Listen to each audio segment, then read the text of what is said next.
Welcome, everyone, to It's a Wrap with Rap. I am your host, Ron Rappaport. Before we start, I would like to thank all our listeners, supporters, and sponsors that have helped to make this podcast so successful. The podcast is being heard in all 50 states, all provinces of Canada, and over 60 countries around the world. The podcast has been ranked by FeedSpot as one of the top 35 overcoming adversity podcasts on the web from thousands in that category, and is ranked by traffic, social media followers, and content freshness. Please visit the website, itsawrapwithrap.com, for all of the episodes and to order our logo merchandise, of which a portion of sales is donated to various charities, and other information regarding the podcast. This podcast features people who have overcome life's challenges and adversities, people who can inspire, motivate, and educate us on an assortment of topics. My guest today is Michelle Shekhinah. Michelle was married for many years and was a stay-at-home mom with two special needs children. In 2015, she realized that her husband was addicted to drugs. In this time, she had experienced financial, emotional, and sexual abuse from him, which turned into him sex trafficking her.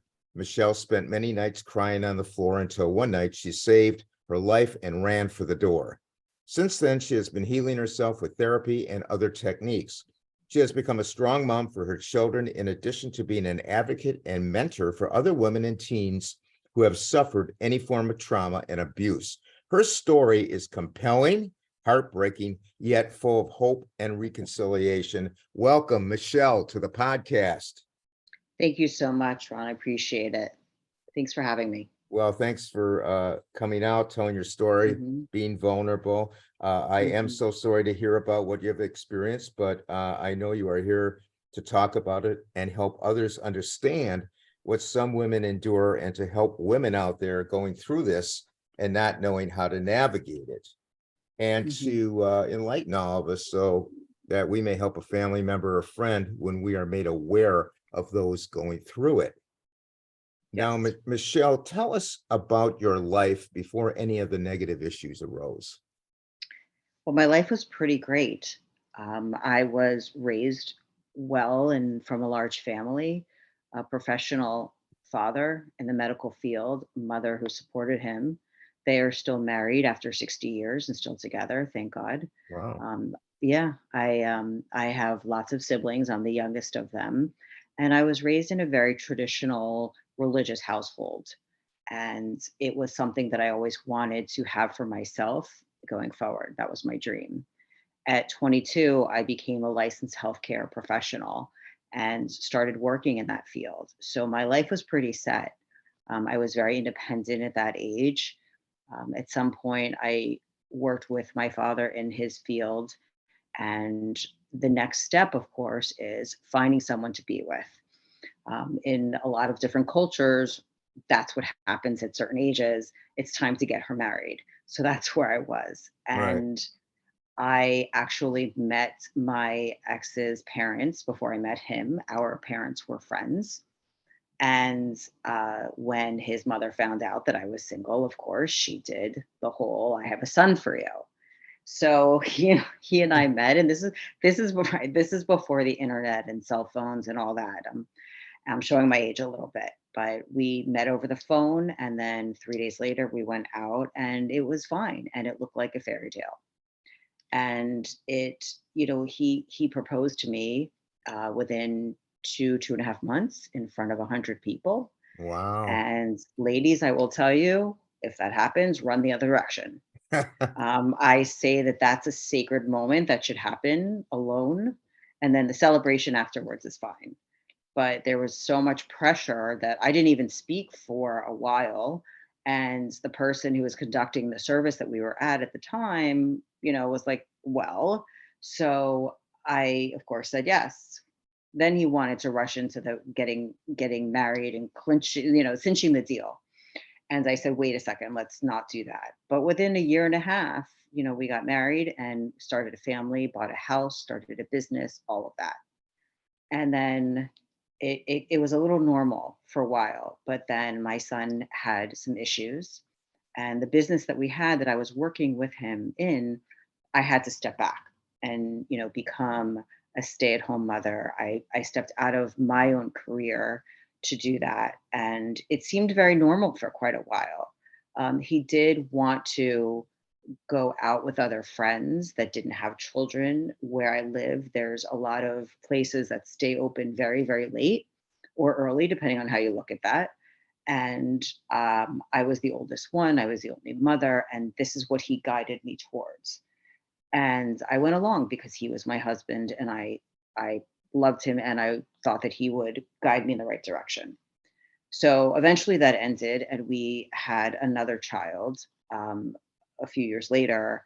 And again, it seemed very normal, very traditional household. We had holiday dinners. I was active in the community, religious organizations, leadership classes, things like that, that I was doing. He had a business with somebody else, and I was in it for a little bit, but then I got kicked out. And that's fine. Um, but then things started to kind of get iffy, and I could see that he was coming home a little bit later or being a little bit more distant. And I noticed that I had to work more to keep his attention or that sort of thing. I saw him pulling away, wanting to watch TV a little bit more than, talking to me. But Right. I was so entrenched in almost like chasing him and raising the two kids and the house and the community and all that I was doing. And I had a couple of businesses of my own, which he, stopped at some point. Um, and I didn't. I noticed what was going on, but again, no, the internet was there, but it wasn't. There's no social media yet at this point, so there wasn't an awareness. Well, 17 years roughly into the marriage, things got really bad. I had lost somebody very close to me, and it was unbelievably traumatic. And when I came home from that funeral that weekend away by myself, I said to him, I really wanted to live my life to its fullest. I wanted to enjoy life for myself. This was somebody who I was close with in age, and she always celebrated life. And I said, I'm going to live my life for both of us. And I didn't realize who I was saying that to, because he was already involved in things behind my back in the form of going out drinking during lunch, going to, exotic dance places, doing drugs that I didn't know about. Things were going on that I wasn't aware of. And then what happened was, figuratively and literally, he took my hand and he led me down this path that he was already on. And it happened very, very slowly. There's a word that's used called escalation. And he was watching these things on a certain website, and it escalated apparently. And he thought he could bring his fantasy and his reality into one.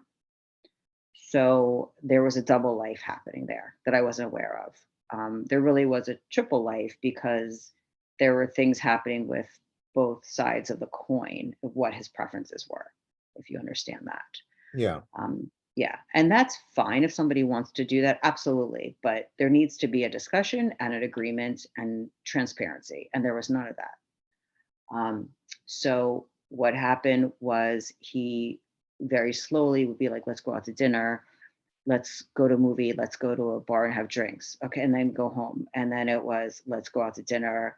Let's go to a bar. Let's go to this exotic dance place." And then it was, "Let's go here." And then let's try some drugs that he apparently was using, selling, all of that without my knowing. And there was no way I could say no. No was not an option. Anytime I pushed back, there was emotional abuse, or there was guilt or shame, or "You're going to ruin the night," and "Come on, don't you want to get closer?" um, there was a lot of manipulation. And Yeah. this is Sounds like that. yeah, Yeah. and this is somebody he's very successful in sales. And I always say that if somebody's good in sales in their business, they're going to be great at sales in any part of their life. And that's what happened. And so, when somebody is near you and putting something in your face, and it's just like, here. And I couldn't, I really, as much as I tried, I couldn't back away from him.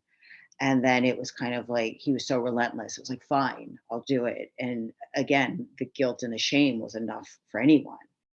And it got to be the point where sometimes I didn't know what was going on. And all of the things that he did, again, it was escalation. And then it was, well, let's go to this place. And he would he would kind of exploit all of my childhood stuff that he knew, all of the wounds that I had, everything. And there was a group of friends that were introduced and he told them all of that. So it was like, oh, she wants attention or she wants to feel loved or she, and then it was boom, taking off my shirt, putting drugs on me, and telling his friends they could do anything they want with me. And at this Wow. point, in this point, he was controlling the situation. Everybody was drinking. He would make sure everyone had something in their system. And I say it was like a whirlpool spinning. I was in the middle of it, and I didn't know which way was up. And I thought that people that I was friends with, we considered ourselves family. So the guys I thought were like my brothers and would protect me from him, and the women I thought I could share my challenges with them, but then didn't know that they had their own agenda too. And I came from, like I said, something very traditional, and I walked into this cesspool of people who were friends for years, who this was their life. And I walked in with something like a homemade plate of cookies or a gift for the host or something like that, and they looked at me like I was crazy, but that's how I was raised. And it's like, well, it's not that kind of party, it's this kind of party. And he was the ringleader. He would Yeah. make sure. Go ahead. Well, I was gonna say these people that that he surrounded you with that you're Mhm. describing were were these all new people in your life, or were some Yes. of them old people from a Mm-mm. past time? They were all new. They were all There were new. yeah, there were a few groups of people. They were different people for different things. He was very big on compartmentalizing people. That and everybody has a price. That's his motto. Um, so they were all new to me. Okay. He knew a few of the guys from other people, and they were all new to me. And I didn't know anybody. My friends were part of, women's groups or religious groups, and that's who I connected with and who I Right. hung out with. But at some point, he said no more because they weren't as exciting. They were very boring, Boring to and I was, him. Yeah. it's boring to him. And, I was doing fundraisers. I was having, I'd have 100 people in my house for a fundraiser. And then the next weekend, he'd want to do this. And, in the midst of all this, I'm still raising two children Sure. and Sure. myself pretty much because if we were out, we'd be out until the sun was coming up, and he'd go to sleep and sleep until the next afternoon or the next evening and want to do it all over again. Whereas, I would have maybe 2 3 hours of sleep and then get up, with the kids or before the kids, make breakfast, do the laundry, all of that kind of thing, doing homework. And for both my kids, I had teams of doctors and teachers and tutors and advocates because of their issues. I mean, I'd fight the school board for their rights. I was advocating for other children in the midst of all of this. Well, you I must was have been completely exhausted from this. exhausted. Well, that was a big thing, is like sleep deprivation. Yeah. And as much as I could try and push back, there's a point where you put your hands up and you're like, I can't, I don't know what to do. And unfortunately, my family was isolated from me. He talked so poorly about them that even I didn't want to be around them because I was completely brainwashed. And they have Wow. terms for it now. They've got red flags, they have gaslighting and narcissism and all of that. We didn't know from that back then. Yeah. I mean, some Yeah. of it was a few years ago, but there was no TikTok and whatever. This is this went on for about 6 years. And um the thing about it, I've said this before, is when you're dealing with an abuser, the reason why, one of the reasons why people stay is because it's really confusing.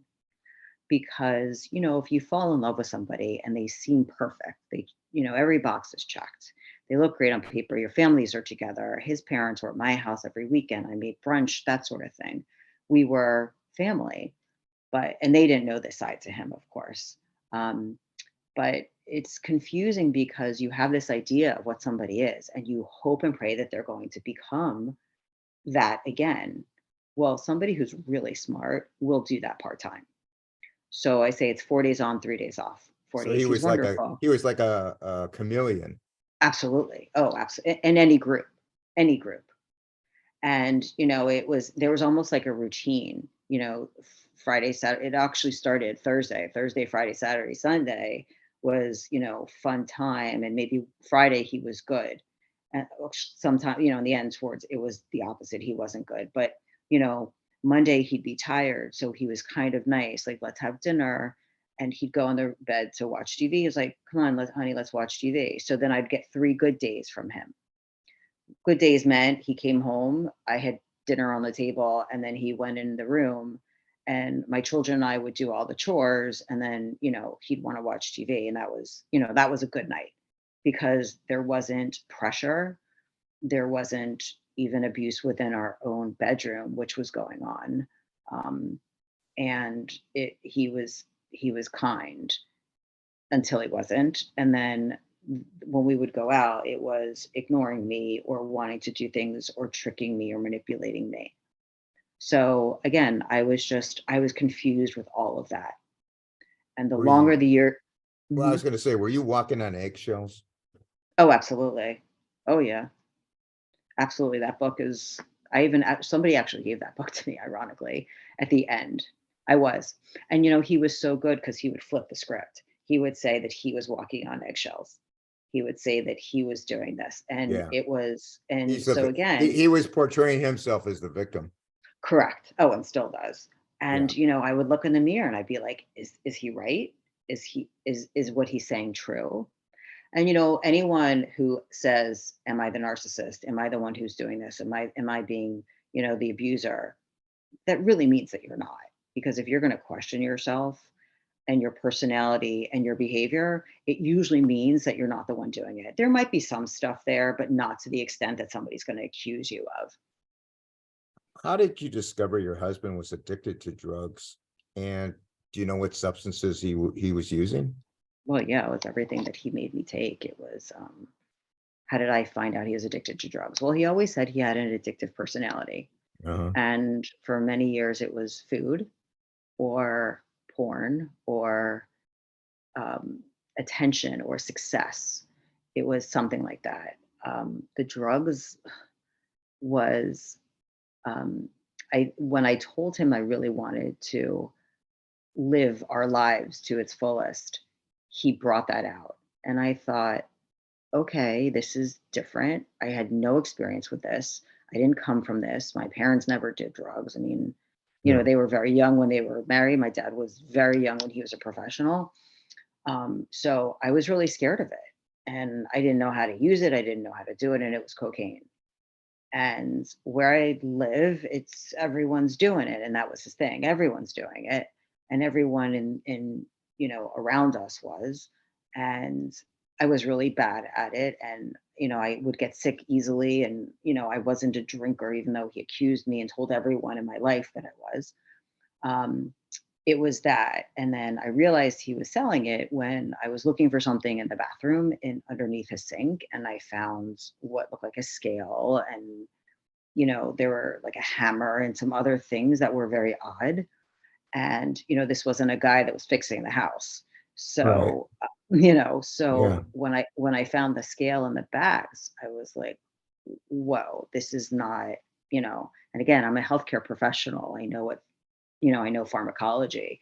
Um, and I knew this was a bigger problem that I had ever imagined. And I confronted him and he made very light of it. And I was like, I said, what are you doing? You are the father of 2 children. And if somebody gets arrested, they're going to throw you under the bus. And even though things were already scary, that's when it got really, really scary for me.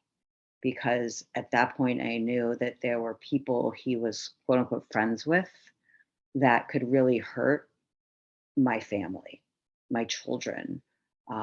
You get somebody mad or upset, you see it in the movies, and this is what I'm thinking. Because again, I don't know from this. Right. Right. And that's been my fear for a very long, long time, even to this day. where my children don't stay with him.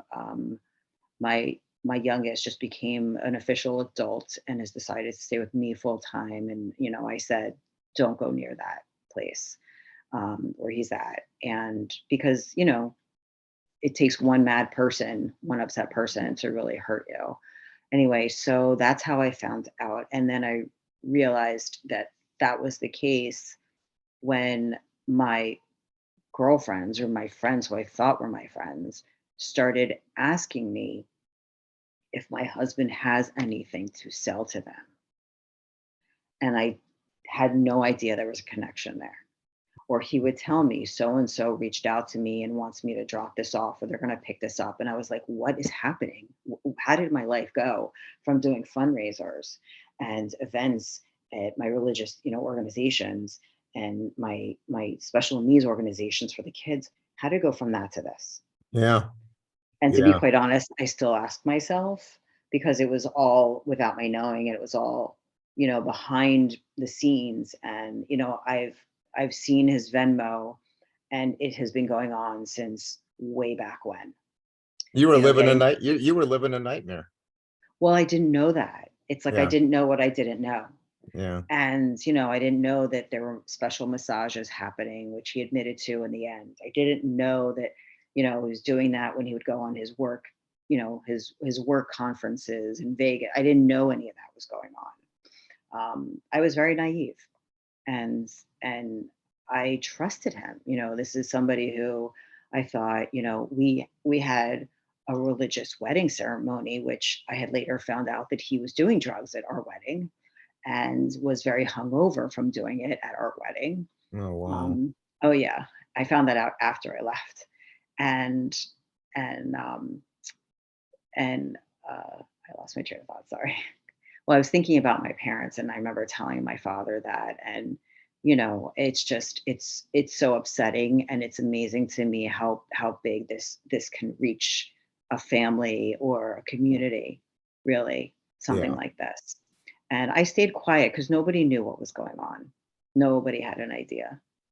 um, and that's my lesson to people that have anyone in their lives that where you see them change their behavior, or they, like, I started dressing differently because I had to, in order to make him happy, in order to be accepted into the group, accepted into some of these houses that I went to or the clubs that we went to. I had to dress a certain way. My look completely changed. um, I'm back to square one, or even less than the square one now, thankfully. And it's so much easier. But it's, there was almost like an admittance. You had to be a certain way, talk a certain way, look a certain way, and do certain things. Yeah. And that's what he led. And I didn't realize it. He had in his left pocket, he had the vials and the tin of, various drugs. And then on the right pocket, he had me. So when Yeah. we walked in somewhere that I thought we'd be enjoying, or starting a night, a dinner night that was a date night, or going to a friend's house for dinner, I didn't realize that I was part of that menu, or the part of that, that Yeah. entertainment. And I say I became like a circus animal for him. It's like, Wow. look what I could do to my wife, look what I could make her do. Yeah. And when I started to push back, it was horrible. I mean, he really, really was abusive emotionally. Um, wouldn't talk to me for a couple of days. And his drinking got worse. The drug use got worse. The holes in the wall came about. There were things that he did in the bedroom that were dangerous, as far as like strangulation, or a belt around my neck. And I didn't know that that was, well, it's not normal, but I didn't know that that was something that would happen, obviously. And I would tell somebody, and then he would tell them that, oh, I asked for it and I wanted it again. And who in their right mind would want to be strangled and wake up and having their spouse still on top of them, Yeah. coming Yeah. out of being passed out. And it was really scary. I could have died in quite a few situations, being put in back rooms with security where I couldn't get out.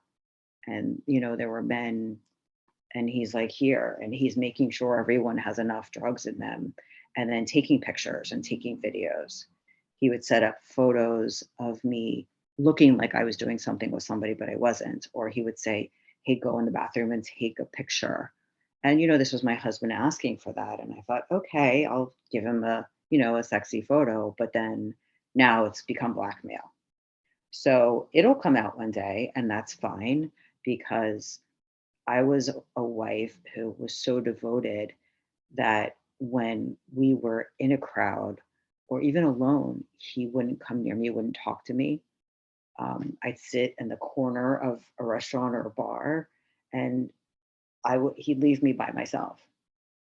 Or it Uh, was having a stranger talk to me, or the bartender, and giving them money and saying, "Watch my wife for me," and then he disappears for an hour in the men's room or wherever he would go to. yeah. And, at first I thought it was chivalrous. Oh, he's having somebody look after me and what have you. And then a new friend of mine, he said that to, and this gentleman was older, and he was a little bit more sophisticated. And he even said, like, what did he just say to me? And I repeated what he said. He wants you to kind of look after me. And he said, Michelle, you're in your 40s. You're a pretty strong, independent woman. I don't think that that's something you need to do. You're okay. And I said, what? That's kind of nice. He goes, no, that's really not a nice thing to say to somebody, not for you and not for me. It's just very inappropriate. And I was like, I was really, again, very naive, Yeah. extremely, because I had been with him for, at this point, almost 20 years, my entire adult life. So all I knew was from him.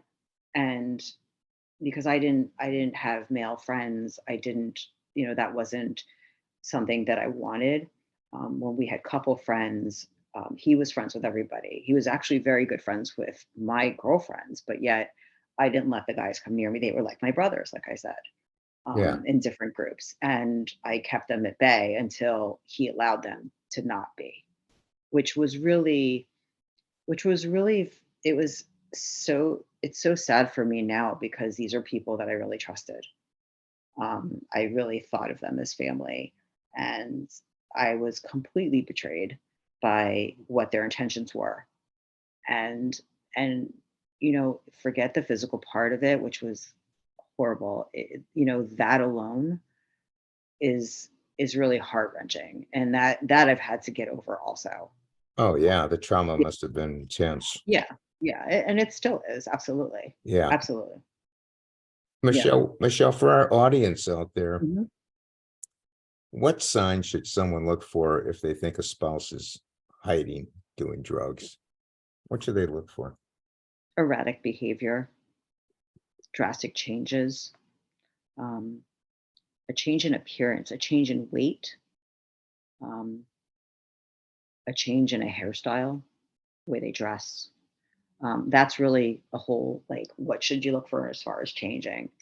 Um, Definitely behavior and weight. Usually, somebody who's on drugs doesn't eat as much, or they'll want to drink more. Um, Okay. their accountability. Do they show up when they say they're going to show up?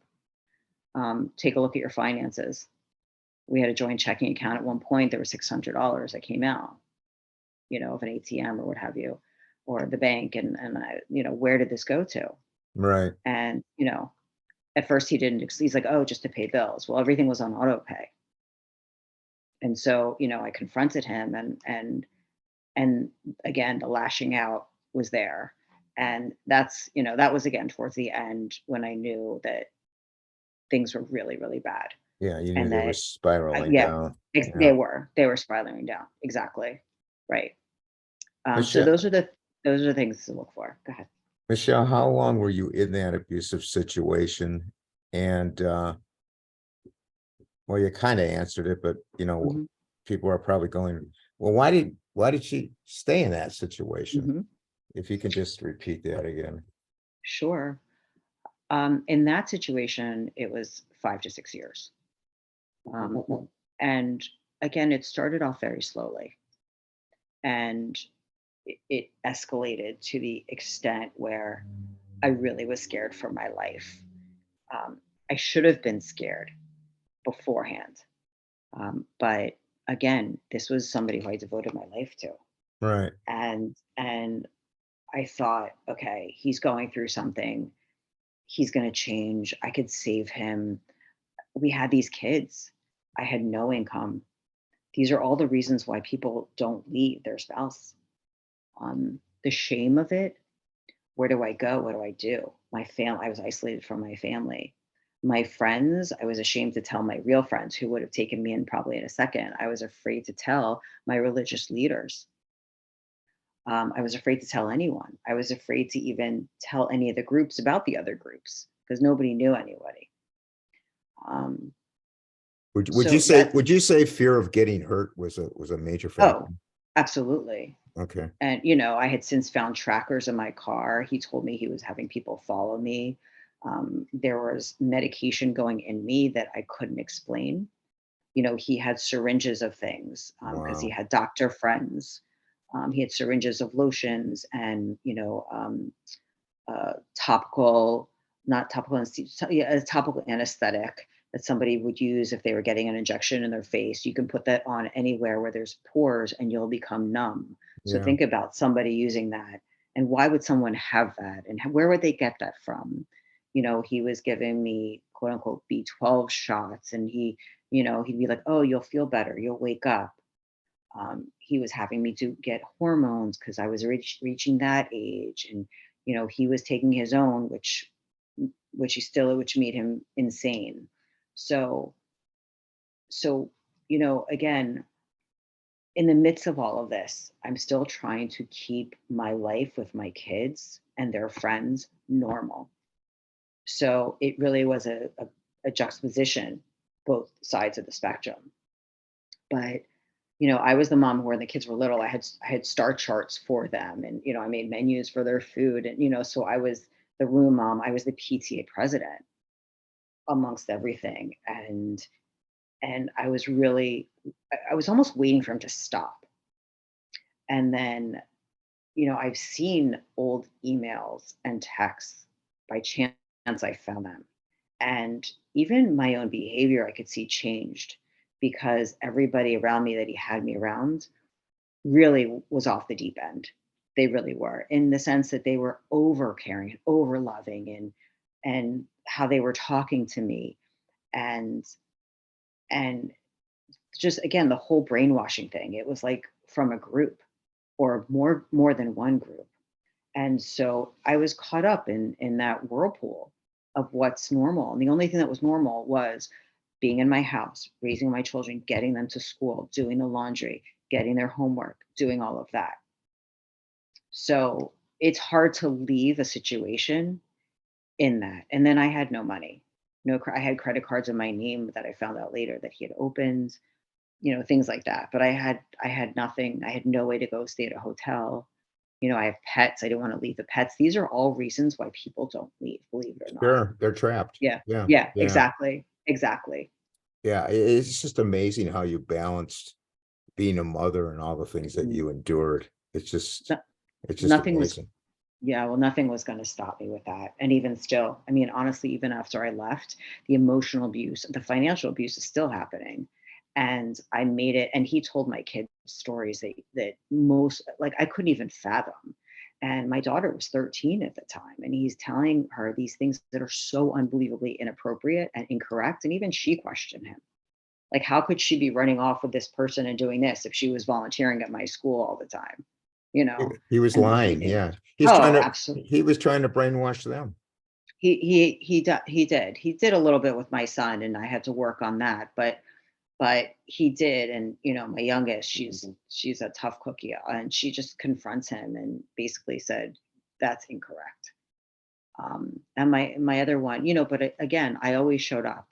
So even after I left, I showed up every day in the Yeah. dark to wake up my child. I would go back to the house, wake her up for school, get her dressed, make her lunch at the safe house, bring it. I take she and her friend to school. I pick her up from school, give her snack. Let's do homework because he was wherever he was, whether he was at work or somebody's house, I don't know. Um, and then I would make dinner. And if he was coming home, I would leave. And And if not, I would tell him to stay out and I would sit and have dinner with my kids. Then I knew he was coming home and I would leave because I didn't want to see him. I didn't want to be near him. I was afraid to touch anything at that point. Everything was a danger because at the end, he and I would be going out. I'd have a couple of sips of a drink that he would get or his friend would get from the bar, and I'd wake up in someone's house. I'd wake up on the bathroom floor. I would have a couple sips of a drink or one cocktail, and I'd have to go to the ladies' room, and then I couldn't hold myself up, and that Yeah. doesn't make They sense. were And of drugging you. course, They were yeah, drugging you. right, Yeah. and of course there's pictures and videos, and he would say, "Hey, talk to the phone, talk to the video," and he would record me, Oh you my God. know, and oh yeah, he'd have me call him by other names in our bedroom, which I just can't even, and record me. So it looks like and appears like I'm with somebody else. And Michelle, I was just going to yeah, say that at any time, did you lose hope or faith? oh, absolutely. You did? Yeah. I mean, hope and faith is something that it can come and go.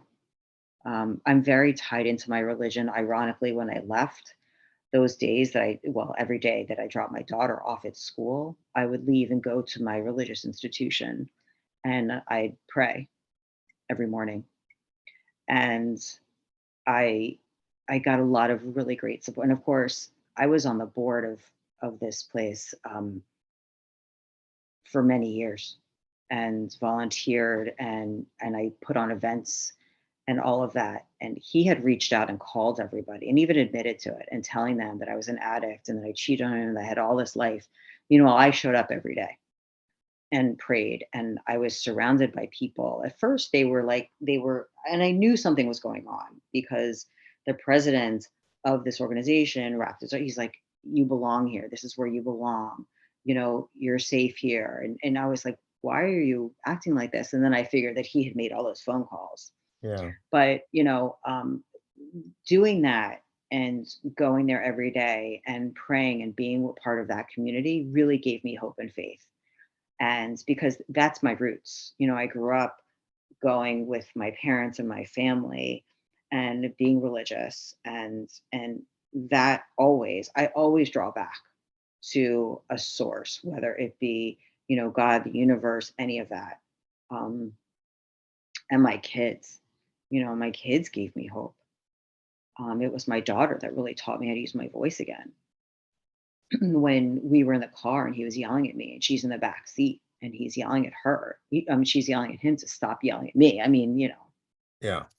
that's when I knew it was time to go. What was Yeah. your exit strategy? Because eventually you must have had an exit strategy. Well, so I kind of laugh about this because, like most women, excuse me, we have enough clothes in our car and shoes in our car to live out of our cars for a week or so. And I did. But what happened was I went somewhere and I woke up. I didn't know where I was the next day, and my car had been moved. And I knew this is it. I can't go back to that house. I can't be near him. So I had somebody drop me off at a safe house, and it belonged to a friend. And I eventually got my daughter there for a couple of days, but she really fought me and she wanted to go back to her stuff and her bed and that's how the kids are. My son didn't Sure. want to leave his video games, that sort of thing. And I knew that the kids were safe. It was me that was the problem. Okay. It was me that he wanted to hurt, not them. Although he hurt them by means of he would get drunk and my son and I would have to go find him and pick him up, or he would say things to me inappropriately in front of my daughter. So that wasn't good. Right. um Excuse me. So my exit strategy was I went to the safe house and excuse me, I told everybody. I told everybody what was going on. I had lost a lot of weight in a few months and I didn't know why. We're talking like 20 pounds in 3 months. And I eat really healthy, but that was a lot. And so they saw that and I was panicked and I was at this house for a few days, and my body started having like mini convulsions. Like I was definitely detoxing from something and I couldn't identify with it. And um, before this, I was living in a room, not my bedroom, on a twin mattress on the floor. So I hadn't had any communication with him really, and I hadn't had any contact with him physically. So I knew by myself my body should have been clean. But when I went to this house, something was going on. My body was detoxing from something. And, sadly, I was afraid to go to the hospital because I was afraid that they wouldn't let me near my child if they found something in me. So I kind of healed myself with all of that. And, eventually ended up getting tested for everything you can imagine. um, so I stayed there for about a month and a half. But my goal was always to find myself a job and work somewhere outside of the home for the first time in almost 20 years in my license, because I kept my license current as a healthcare worker, Okay. and to get a home where my children can come to, that was ours and it was safe, and it didn't include any men except for my son. And that was my goal, and within a month and a half I did that, and I haven't stopped since. And I made sure that I was as financially independent as I could be and stable as I could be. And that took a while because, as you can imagine, the fear and the trauma and the panic was there. I had gone to Women in Distress, which is an incredible organization. They do accept men. Kids in Distress is a great place also. I've been, and actually, it was there that the woman who did my intake told me that I was in a domestic violence situation and that I Oh, was being yeah. trafficked. That I was being trafficked, because that's how unaware of that behavior, being labeled as that I was. It's not even, it's like, well, he didn't punch me in the face. He did other things to me. He did, the last time we were together, slap my face a few times and hurt, something on the inside of me. Um, Again. And so there's that. But we see domestic violence as what we think is, bruises on the body and the face. Well, I did have bruises on my body, and I did have, some parts of my body that are not natural, ruptured on purpose. So I have that issue. um and he would say that to me: I didn't abuse you because I didn't hit you. But Yeah, but what about all the mental abuse? exactly, exactly. And when you strangle someone to the point where they pass out on purpose, Yeah, and you wake up and they're still penetrating you, that's rape. yeah. If you had to do it over again, what would you do differently? Run. um Run a lot sooner, right? yeah, run a lot sooner. I would take my kids and run. But again, the behavior didn't show up for a very long time. I mean, when you look at the pictures, we were like the couple that everybody wanted to be like, who wanted to emulate. I mean, his friends would say, "Can you clone your wife?" Because I loved being a wife. I loved doing all of that. And I was raised that way. And the difference is, and I say this all the time, is I would listen to my instincts, and I wouldn't get lost in people who were too nice too soon. Because we know the term love bombing now with a romantic partner, but that also happens with people that pretend they're your friends. Right. And then they like, for me it was like, well, we're an exclusive club and we're letting you into our group. And make sure you make your own cocktails, ladies, or Yeah. cover them or something to that effect. And it's really scary now. It I really get is. I guess everybody listening to this is kind of wondering, did this end in divorce? Oh, absolutely. Okay.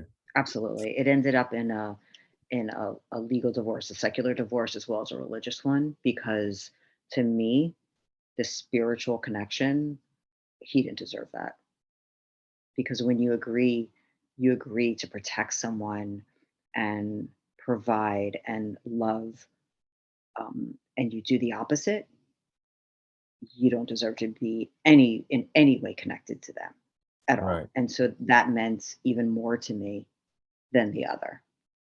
And, I got divorced over Zoom during COVID because I left right before COVID, which was a Okay. whole nother thing. And then I entered that my field of work, my healthcare field during COVID after not working for 20 years. Wow. And him sending me emails and, malicious, Yeah. things and threatening custody. And I mean, it was a whirlwind of anxiety, Yeah. which, I've been in special programs for trauma and domestic violence, different organizations.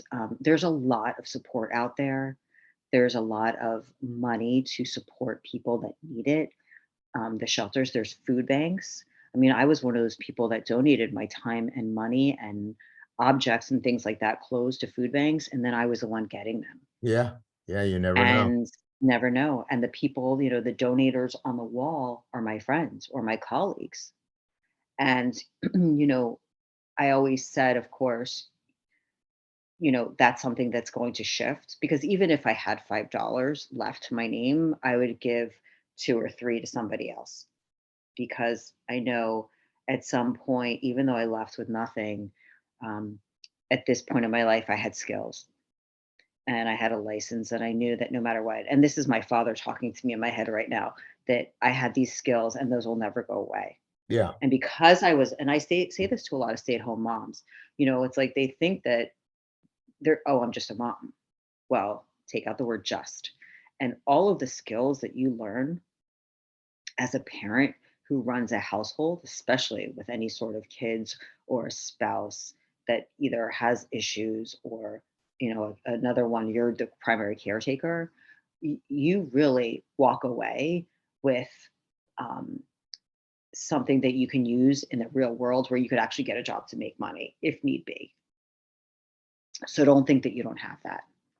And some of these organizations really coach people in that, which is great. Michelle, what's the number one piece of advice that you would give this to a woman that is being abused right now? Listen to your instincts. Don't justify it. Don't reach out to me. I'll get you out. Don't wait. Don't let your kids see that, you know? And even if you really struggle for a while, it's going to make you stronger and it'll show your kids that um, that no matter what happens, that they have resiliency in them too. And, you know, and I always say that, I come from a long line of very strong women. And all of our ancestors, no matter who you are, fought battles and things that you and I would have no idea about, Right. um, thankfully. And that's within us. That's running through our blood, that energy, that strength, that resiliency, that hope, like you asked, that faith. Um, and we have that. And our kids or nieces or nephews or anyone they'll see that and let them see you struggle. My daughter knows I'm working and I'm paying all the bills, but I'm not getting as much as he is. So we have to struggle a little bit in this house, but we're not going to give up. We're going to adjust some things, but we're not going to give up. That's what this podcast is all about, giving hope and Exactly. telling people not to give Absolutely. up. Do And we not give up. stress that all the time. Mm-mm. Michelle, what Yeah. kinds of therapy and other techniques have you used to heal yourself? I've used everything from traditional therapy, from being on medication, because there's definitely an imbalance, especially when I left, especially with what also was put into my body. My nervous system, I say my nervous system is shot. We're adjusting it back. But because of all the abuse that I went through, including all of the medications that I was given, or the drugs that I was given, I should say, you know, um, I have such a heightened sense of fight or flight and I'm learning different techniques. So I've done um, biofeedback, I've done EMDR, I've done Reiki, yoga, meditation, guided meditation, prayer, chanting, which is a really fabulous thing. I preach that Tina Turner has great videos on YouTube when she became a Buddhist and she left her abusive relationship, that she started to learn how to chant, and she does it and it's online. It's beautiful. And of course, she gave grace to all of that. And um, so I've done everything with the left brain and the right brain. During COVID, I started writing, and I'm very old fashioned. I like pen to paper. I have journals and all of these different things. It's just a cathartic thing to do. It's very therapeutic. Um, Talking about this is therapy, absolutely. And switching the narrative, meaning nothing has a meaning except for the one that you give it to. Um, so yes, I'm a victim and a survivor, but I'm also somebody who thrived in it. I'm a healer. I'm a mentor. I'm an advocate, and I'm a writer and a coach and anything else that is on the other side of that healing rainbow, because I survived for a reason. There are so many times that I could have died. I Yeah, mean, somebody absolutely. somebody somebody puts a belt around your neck and pulls backwards, and you have no control. I mean, it would have taken, like, he could have snapped it. I'm a thin person, and that could have happened in 2 seconds. And, you know, I could tell you so many of those instances. And at first, I went, why me? Why me? I mean, I was reading my journals earlier and listening to your podcast, trying to figure out, like, I would say, why did this happen? Why did he do this? He was supposed to love me, my husband, everything was my this, my that, because I Yeah, loved him that much. Um, but then I realized, and I felt so alone at those times. And then, why God, why did you, have me in those situations where I couldn't get out? And then I had watched the Jeffrey Epstein show on Netflix, because one of my therapists had said, this is a situation almost that you had. And the next day I had a panic attack, and I started thinking about it, and I was breathing and trying to do everything, but it was so heavy because I put all of the pieces together. And I called my entire support system, and I recommend for you to have a list, a list of support people that you can call any time of the day. Um, and it could be somebody for this, somebody for that, somebody for this. So I called 8 people. Nobody answered, not one. And that's rare. So well, eventually, after 45 minutes, I dropped and I got down on the floor. And I have a yoga mat by my window. And I looked up, sun's coming through, and it was back into the why. And I finally stopped the crying and the panic, and I got really still and quiet. And it almost felt like I was on drugs. It was that quiet, like the numb feeling. If you've had any sort of, it's for people when they have seizures or you come out of being passed out, it's that numb feeling. But I was open to getting an answer at this point because I couldn't think anymore. Those OCD ruminating thoughts, there was nothing, it was empty. And I immediately got, I was there with you the whole time. You survived. And you survived to tell my story, your story, and you survived to say that you were not alone in that situation, and people aren't alone. right. And And it I just want to leave you with this thought. You kept saying, why is this happening to me? Mhm, And we've been through this with other guests. of And course, I always tell them, don't ask that. Ask, why is this happening for me? absolutely. And Well, you may not know why it's happening for you at the time, yeah, but you'll yeah, figure it right. out in the I didn't in the even end. Right, right. I didn't even think about that actually until after I left, because I was so in that cyclone of trying to Yeah. keep it all together. Sure. Sure. Yeah. So and then it was like, it wasn't even why, it was what happened. Like, it's like, when you're in an accident and you look at the car and you're like, how did that happen? And that's where I was more like, where did my life go wrong? Like, how did I get from this to this?